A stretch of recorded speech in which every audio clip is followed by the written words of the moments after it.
দর্শক আমন্ত্রণ যমুনা আর্টাসকে জানিয়ে দেব শিরোনামগুলো।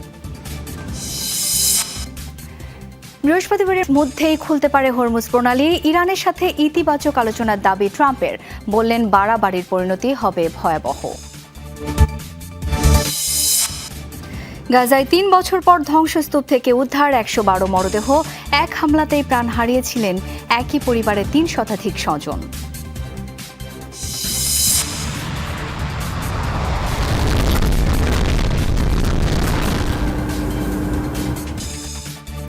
আরও ভয়াবহ রূপ নিচ্ছে রাশিয়া ইউক্রেন যুদ্ধ।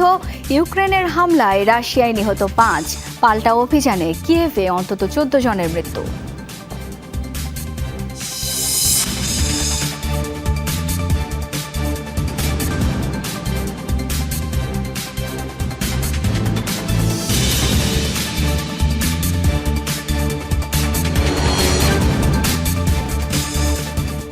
এতক্ষণ শিরোনামগুলো দেখছিলেন। আন্তর্জাতিক সব শীর্ষ খবর নিয়ে আপনাদের সাথে আছি আমি শাওন দত্ত। জানাবো বিস্তারিত।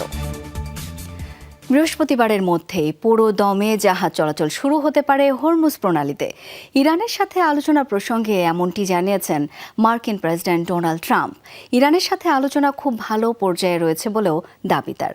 তবে ফক্স নিউজকে দেয়া সাক্ষাৎকারে মার্কিন প্রেসিডেন্ট তেহরানকে হুঁশিয়ারি দিয়ে বলেন, বাড়াবাড়ির পরিণতি হবে ভয়াবহ। ইরানের হরমুজগান প্রদেশের দৃশ্যটি। মার্কিন হামলায় ধ্বংস হয়ে গেছে সেতু, সড়ক সহ বিভিন্ন স্থাপনা। যুক্তরাষ্ট্রের সাম্প্রতিক হামলায় ক্ষয়ক্ষতির এই দৃশ্য প্রকাশ করে আইআরজিসি। যুক্তরাষ্ট্রের সাথে আবারও আলোচনার মধ্যেই হামলার এসব ক্ষয়ক্ষতি তুলে ধরা হলো।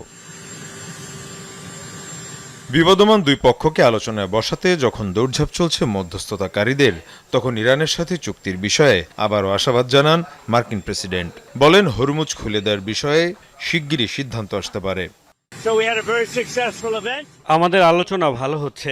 আশা করছি ৪৮ ঘন্টার মধ্যেই হরমুজ চালু হবে। এর আগে ফক্স নিউজকে দেওয়া সাক্ষাৎকারে মধ্যপ্রাচ্য সংকট সহ নানা ইস্যুতে আলোচনা করেন মার্কিন প্রেসিডেন্ট। ইরানের সাথে আলোচনায় আশাবাদ জানালেও বাড়াবাড়ি করলে কঠোর পরিণতির বিষয়েও সতর্ক করেন ট্রাম্প। ইরান বারবার আলোচনায় বসতে চেয়েছে। আমরা তাদের উপর অত্যন্ত কঠোর আঘাত এনেছি, তবে আরও কঠোর পদক্ষেপের সুযোগ এখনো আছে। যদিও আমি আশা করি সেই পর্যায়ে যেতে হবে না। বর্তমানে আমাদের মধ্যে খুবই ইতিবাচক আলোচনা চলছে, কিন্তু তারা প্রকাশ্যে তা স্বীকার করতে চায় না। কূটনৈতিক সূত্রগুলো বলছে, আলোচনায় একটি অন্তর্বর্তী বা অস্থায়ী চুক্তির খসড়া নিয়ে কাজ চলছে। এতে নির্দিষ্ট সময়ের জন্য হরমুজে জাহাজ চলাচল স্বাভাবিক করা, যুদ্ধবিরতি টিকিয়ে রাখা এবং পরবর্তী পর্যায়ে ইরানের পারমাণবিক কর্মসূচি নিয়ে নতুন আলোচনা শুরুর বিষয় রয়েছে। আঞ্চলিক মধ্যস্থতা ওমানের পাশাপাশি কাতার, সৌদি আরব এবং পাকিস্তানও সক্রিয় ভূমিকা রাখছে। মীর মুশফিকা হাসান, যমুনা নিউজ। মার্কিন অবরোধের জেরে হরমুজে চলাচলকারী অন্তত ৪৫টি বাণিজ্যিক জাহাজকে জোরপূর্বক পথ পরিবর্তন করতে বাধ্য করেছে যুক্তরাষ্ট্র। সোশ্যাল হ্যান্ডেল এক্সে এক পোস্টে এই তথ্য নিশ্চিত করে মার্কিন সেন্টকম। পথ পরিবর্তনের পাশাপাশি দুটি জাহাজ অচল করে দিয়েছে মার্কিন বাহিনী। তল্লাশি চালিয়েছে আরও দুইটিতে। এদিকে সামুদ্রিক গোয়েন্দা সংস্থার তথ্য অনুযায়ী কোনো রকম বাধা ছাড়াই পাকিস্তানের পতাকাবাহী দুটি ট্যাঙ্কার লোহিত সাগর ও বাব আল মানদেব অতিক্রম করেছে। সৌদির বিরুদ্ধে হুতিদের অবরোধ সত্ত্বেও দেশটির রপ্তানিকৃত জ্বালানি পরিবহন করছিল ট্যাঙ্কার দুটি। সৌদির ইয়ানবো বন্দর থেকে পাকিস্তানের উদ্দেশ্যে রওনা হয় তেল বোঝাই জাহাজ দুটি। ফুরিয়ে গেছে যুক্তরাষ্ট্রের প্রায় সব দূরপাল্লার মিসাইল। ইরানের সাথে যুদ্ধে কার্যত সমস্ত পিআরএসএম ও এটিএসসিএম ক্ষেপণাস্ত্র ব্যবহার করে ফেলেছে মার্কিন বাহিনী। এয়ার ডিফেন্স ইন্টারসেপ্টরের পর এবার নতুন সংকট ওয়াশিংটনের সমর ভাণ্ডারে। সংশ্লিষ্ট সূত্রের বরাতে এসব তথ্য জানিয়েছে বার্তা সংস্থা রয়টার্স। ইরানের সাথে দীর্ঘ ৫ মাস ধরে চলা যুদ্ধে শত শত মিসাইল ছুড়েছে যুক্তরাষ্ট্র। বলা বাহুল্য, কাতার, কুয়েত, সংযুক্ত আরব আমিরাত কিংবা জর্ডানের ঘাঁটি থেকে হাজার হাজার কিলোমিটার দূরে ইরানের অভ্যন্তরের লক্ষ্যবস্তু টার্গেট করে মার্কিন সামরিক বাহিনী, যেখানে ব্যবহার করা হয় এটিএসএমএস, পিআরএসএম ও টমাহক মিসাইল।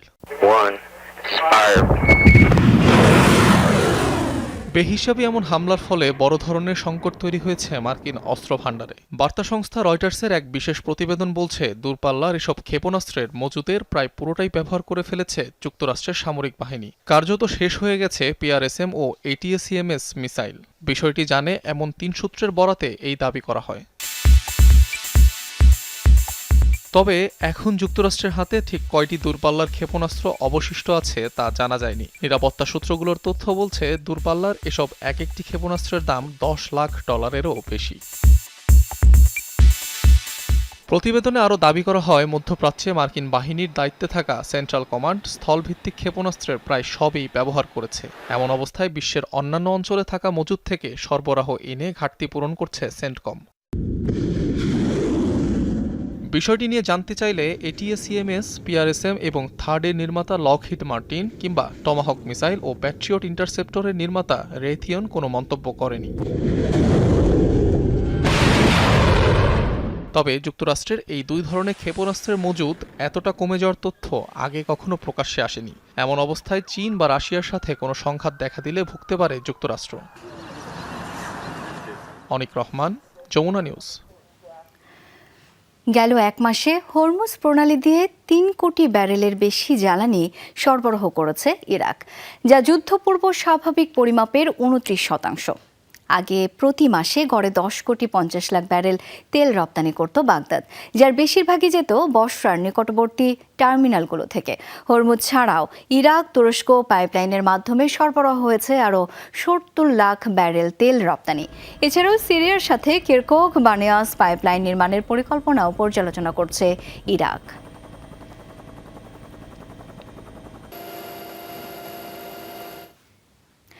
ইয়েমেনের পশ্চিম উপকূলের কাছে লোহিত সাগরে ক্ষেপণাস্ত্র হামলায় ডুবে গেছে ভারতীয় পতাকাবাহী একটি জাহাজ। মঙ্গলবার হয়েছে এ ঘটনা। জাহাজের 14 নাবিককে জীবিত উদ্ধার হয়েছে ইয়েমেনের নিরাপত্তা বাহিনী। তাদের মধ্যে 13 জন ভারতীয় এবং 1 জন ইয়েমেনের নাগরিক। MSV ফাইজ নুরি ওলিয়া নামের জাহাজটি হুতি নিয়ন্ত্রিত বন্দরনগরী হোদেইদার প্রায় 13 নটিক্যাল মাইল দূরে হামলার শিকার হয়। ইয়েমেনের ন্যাশনাল রেজিস্ট্যান্স ফোর্স জানিয়েছে, কোস্টগার্ড ও নৌবাহিনীর যৌথ অভিযানে নাবিকদের উদ্ধার করা হয়। হামলার জন্য হুতিদের দায়ী করেছে তারা, তবে এখনও দায় স্বীকার করেনি বিদ্রোহী গোষ্ঠীটি। এই ঘটনায় নিন্দা জানিয়েছে মোদি প্রশাসন।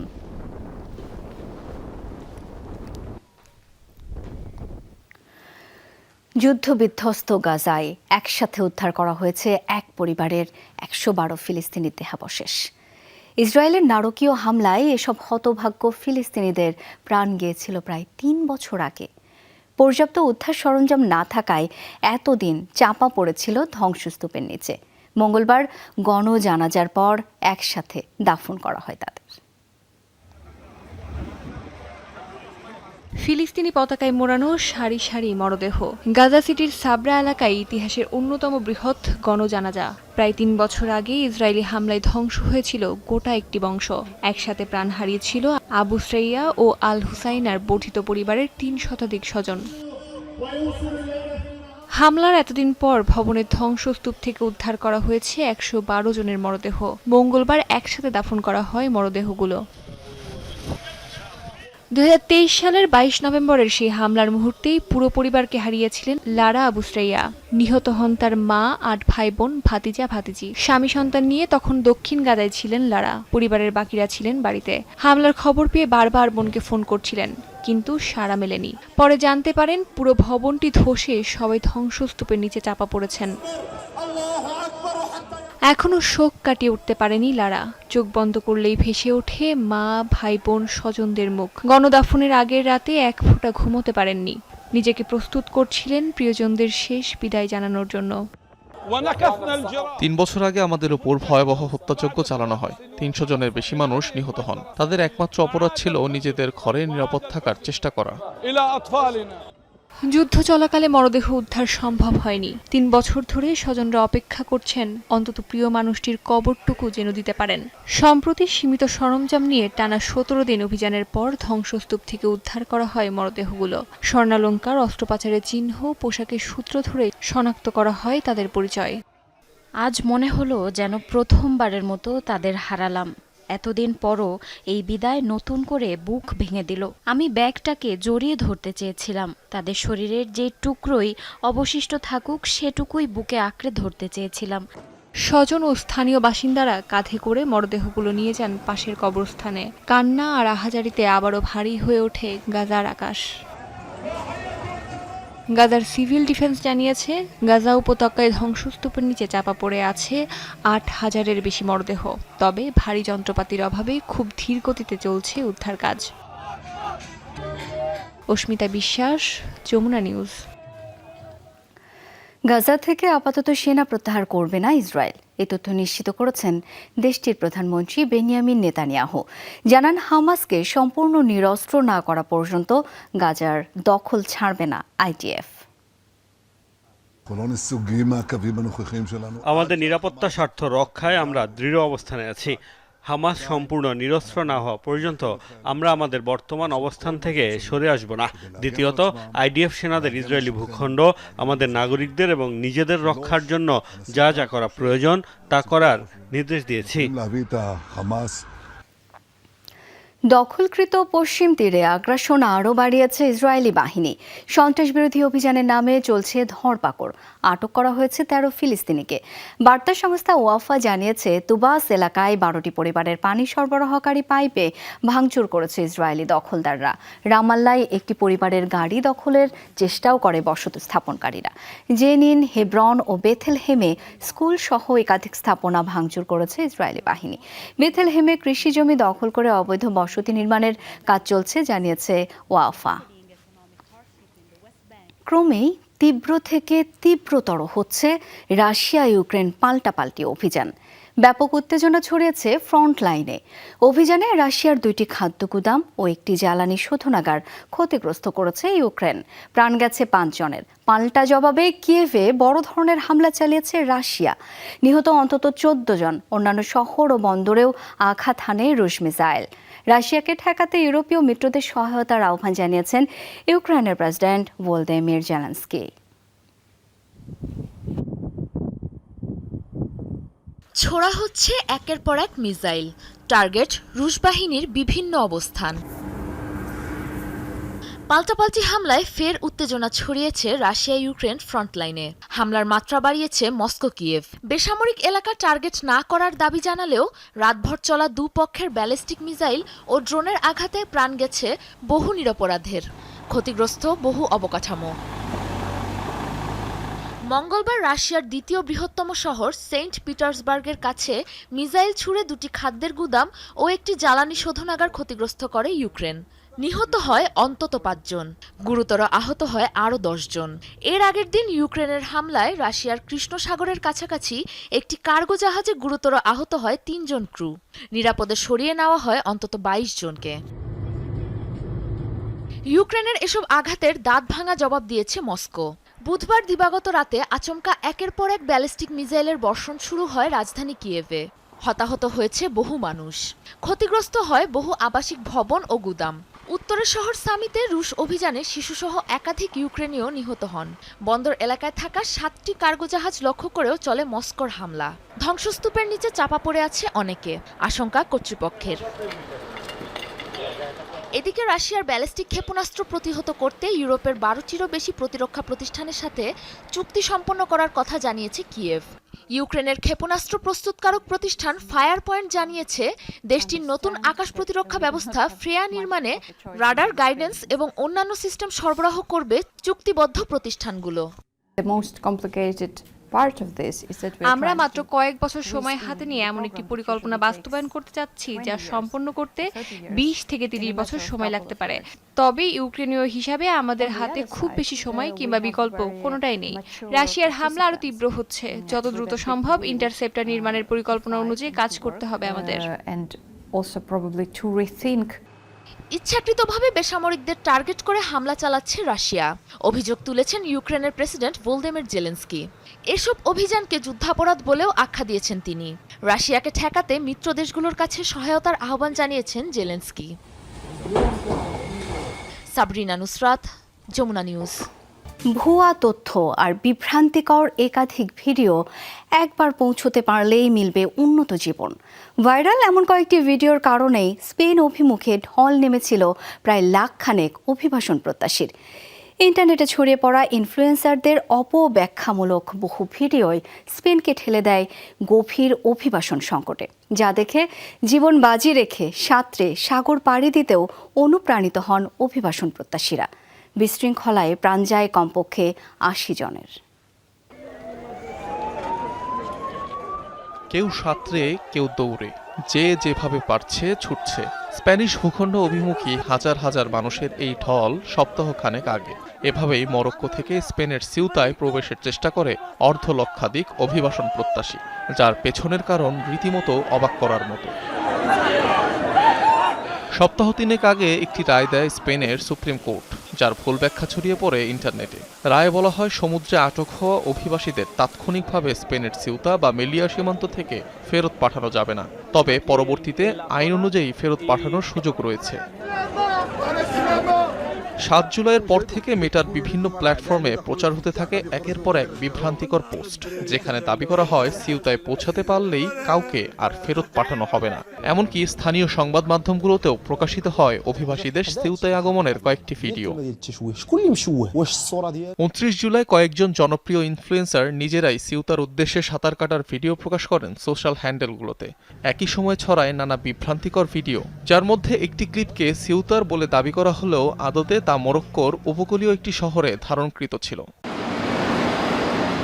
মূলত এই জাতীয় ভিডিও দেখেই হাজার হাজার অভিবাসন প্রত্যাশী সাগর পাড়ি দেওয়ার সিদ্ধান্ত নেন।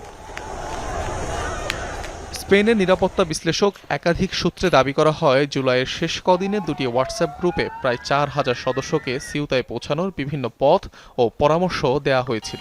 পরবর্তীতে সেই গ্রুপগুলো মুছে ফেলা হয়। অনিক রহমান, যমুনা নিউজ। মার্কিন প্রেসিডেন্ট ডোনাল্ড ট্রাম্পের গ্রিনল্যান্ড অধিগ্রহণের দাবি এবং রাশিয়ার হুমকি রুখতে বাধ্যতামূলক সামরিক সেবা আইনে পরিবর্তন এনেছে ডেনমার্ক। পুরুষদের পাশাপাশি নারীরাও অংশ নিচ্ছেন প্রশিক্ষণে। দেশের নিরাপত্তার স্বার্থে কোর্সের সময়সীমা বাড়িয়ে ১১ মাস করা হয়েছে। আগামী ৭ বছরে কনস্ক্রিপ্টের সংখ্যা ৭,০০০ করার পরিকল্পনা সরকারের। সেনা সদস্যের পেছনে লাইন ধরে হেঁটে চলেছে তরুণ তরুণীরা। তাদের নিয়ে যাওয়া হচ্ছে ব্যারাকে। রাশিয়ার আগ্রাসন ও ট্রাম্পের গ্রিনল্যান্ড দখলের হুমকির মুখে নিজেদের সামরিক শক্তি বাড়াতে নজর দিচ্ছে ডেনমার্ক। বাধ্যতামূলক সামরিক প্রশিক্ষণ নীতিতে এনেছে পরিবর্তন। ১৮৫০ সাল থেকে দেশটির সব পুরুষের জন্য বাধ্যতামূলক সামরিক প্রশিক্ষণ। এখন ছেলেদের পাশাপাশি মেয়েদেরও আনা হয়েছে এই প্রশিক্ষণের আওতায়। এবারের প্রশিক্ষণ নিতে আসা তরুণ তরুণীর সংখ্যা ১৬০০। তাদের বয়স ১৮ বা তার একটু বেশি। প্রশিক্ষণ ক্যাম্পে আসা নতুন রিক্রুটরা দেশের সেবায় এমন সুযোগ পাওয়ায় উচ্ছ্বসিত। অবশ্যই কিছুটা ভয় লাগছে, তবে সম্পূর্ণ নতুন কিছু চেষ্টা করার জন্য মুখিয়ে আছি। ভূরাজনৈতিক চাপ আর দেশের নিরাপত্তার স্বার্থে প্রশিক্ষণের সময়সীমা বাড়িয়ে করা হয়েছে ১১ মাস। ২০৩৩ সালের মধ্যে রিক্রুটের সংখ্যা বছর প্রতি ৫,০০০ থেকে বাড়িয়ে ৭,৫০০ করার লক্ষ্য নিয়েছে দেশটি। আগে ৪ মাসের মেয়াদে তাদের প্রশিক্ষণ দেওয়া হতো, সেটি মূলত পরিবেশগত দুর্যোগ বা অন্য কোনো জরুরি কাজের জন্য। এখন মেয়াদ বাড়ায় প্রশিক্ষণরত থাকা অবস্থাতেই অপারেশনাল ইউনিটগুলোর সাথে কাজ করতে পারবে তারা। প্রশিক্ষণ কেন্দ্রে এসে অনেকের সাথে পরিচিত হয়েছি। ১১ মাস বেশ দীর্ঘ সময়, তবে একজন দক্ষ সেনা সদস্য হিসেবে গড়ে ওঠার জন্য এটি আমাদের প্রয়োজন। নতুন ব্যাচের মধ্য থেকে এক কোম্পানি সেনাকে প্রশিক্ষণের জন্য চলতি মাসে গ্রিনল্যান্ডে মোতায়েন করা হবে, যা পেশাদার সেনাদের ওপর কাজের চাপ কমাতে সাহায্য করবে বলে মনে করছে সংশ্লিষ্টরা।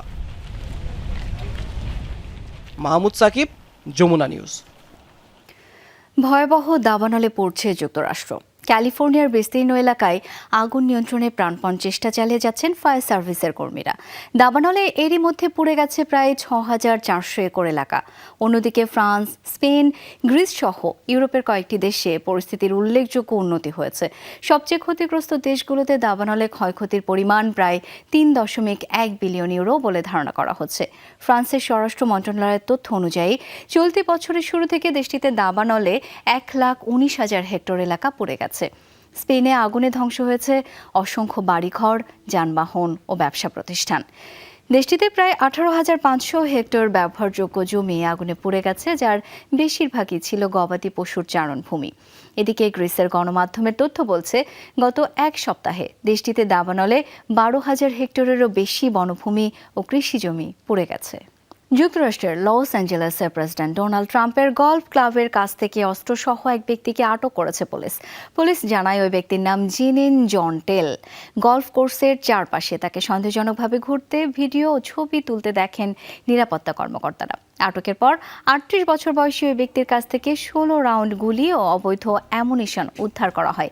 জিজ্ঞাসাবাদে জানা যায়, আরেকটি চুরির ঘটনায় তার জড়িত থাকার অভিযোগ রয়েছে। গলফ কোর্সের কাছাকাছি পার্ক করা তার গাড়িতে তল্লাশি চালিয়ে গুলি ভর্তি পিস্তল ও ম্যাগাজিন জব্দ করে পুলিশ। তার বাড়িতেও চলে অভিযান। উদ্ধার হয় প্ল্যাটফর্ম, রাইফেল, পিস্তল, বডি আর্মার, ম্যাগাজিন সহ প্রচুর গুলি। তার বিরুদ্ধে জোরালো তদন্ত চালিয়ে যাওয়ার কথা জানিয়েছে পুলিশ। ভারতের কেরালায় ভারী বর্ষণ ও বন্যায় মৃতের সংখ্যা বেড়ে দাঁড়িয়েছে 20 জনে। বন্যা কবলিত এলাকা থেকে প্রায় 11,500 জনকে সরিয়ে ত্রাণ শিবিরে নেওয়া হয়েছে। রাজ্য জুড়ে উদ্ধার ও ত্রাণ কার্যক্রম অব্যাহত রয়েছে। বন্যায় চরম দুর্ভোগে দিন কাটাচ্ছেন ক্ষতিগ্রস্তরা। ক্ষতিগ্রস্ত এলাকা ও ত্রাণ শিবির পরিদর্শন করেছেন কেরালার মুখ্যমন্ত্রী VD সতীশান। অন্যদিকে আসামের বন্যা পরিস্থিতির কিছুটা উন্নতি হয়েছে বলে জানিয়েছে প্রশাসন। সবচেয়ে ক্ষতিগ্রস্ত 23টি এলাকা ছাড়া বাকি অঞ্চলের পরিস্থিতি আগের তুলনায় স্বাভাবিক হচ্ছে। এখন পর্যন্ত আসামে বন্যায় প্রাণ হারিয়েছেন 87 জন।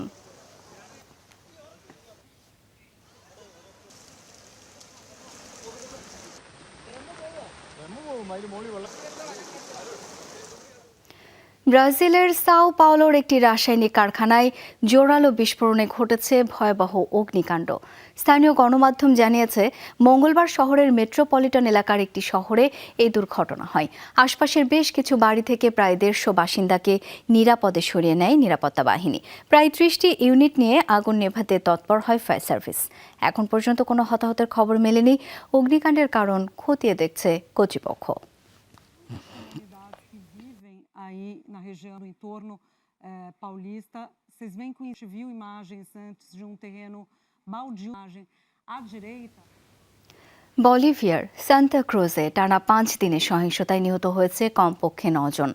গত কয়েকদিনে রণক্ষেত্রে পরিণত হয় সীমান্তবর্তী শহর সান মাতিয়াসে। পরিস্থিতি নিয়ন্ত্রণে 2 শতাধিক পুলিশের পাশাপাশি সেনা মোতায়েন করা হয়েছে। সহিংসতার তদন্ত করতে গিয়ে এক পুলিশ কর্মকর্তাও নিহত হন। দেশটির স্বরাষ্ট্রমন্ত্রী জানান, 2 শীর্ষ অপরাধী সংগঠনের মধ্যে মাদক বাণিজ্যের নিয়ন্ত্রণ নিয়ে বিবাদের জেরেই এই হত্যাকাণ্ড। গোয়েন্দা তথ্য বিনিময় এবং দ্বিপক্ষীয় নিরাপত্তা সহযোগিতা বাড়াতে বলিভিয়ায় ফেডারেল পুলিশের একটি কার্যালয় খুলবে বলে জানিয়েছে ব্রাজিল। জাতিসংঘের তথ্য অনুযায়ী বিশ্বের 3য় বৃহত্তম কোকেন উৎপাদনকারী দেশ বলিভিয়া।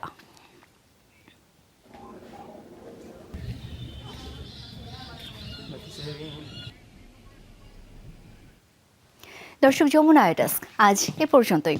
ধন্যবাদ এতক্ষণ সাথে থাকার জন্য।